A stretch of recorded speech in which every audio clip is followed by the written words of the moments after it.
Because how many of you have ever had something happen in your life that when it happened you thought it was terrible, but you look back now and you go, oh, that was a real blessing? Yeah, all of us. But it's mindset that shifted. It's appreciation that shifted. And when we do that individually, it impacts the people around us. I was in the car with my daughter, Samantha, who just turned 13 yesterday. This was many years ago. She was 4 years old at the time, and we were driving to a baseball game, just the two of us. We were actually going to see Stanford, where I'd gone to school, play against UC Berkeley, in Berkeley. And she knew we were going to a Stanford game. We're driving to the game, and she's sitting in her little booster seat, 4 years old, and she says to me, hey, Daddy, are you going to play in the game? And I said, no, honey, I'm not going to play. Well, why not?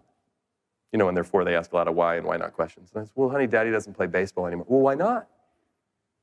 And at that point, I thought, well, doesn't she know? I guess maybe I don't. So I explained to her what happened. I, hurt my arm, and at first she's a little confused, and then she's a little scared, and then she finally gets it. And she goes, oh, Daddy, I get it. You mean you can't play baseball anymore? I said, that's right. And then she asked me a question, pretty simple question, but I wasn't quite prepared for it. She said, Daddy, are you sad about that? I thought, well, wasn't expecting my 4-year-old to ask me about my emotional well-being, but I appreciate it, right?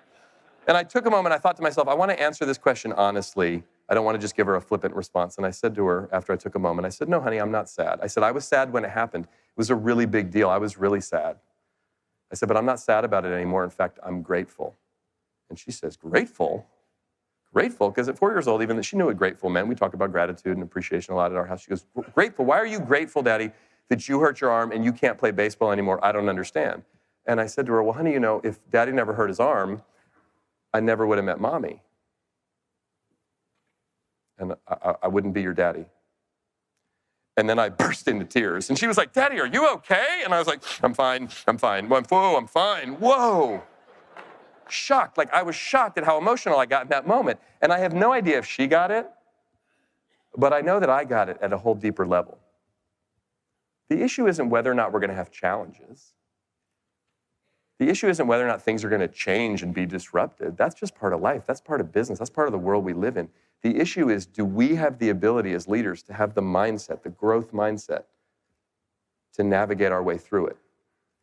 The courage to be authentic, to lead other people through it. And the awareness to appreciate the people around us, irrespective of the outcome. When we do that, amazing things can happen. Thanks for having me.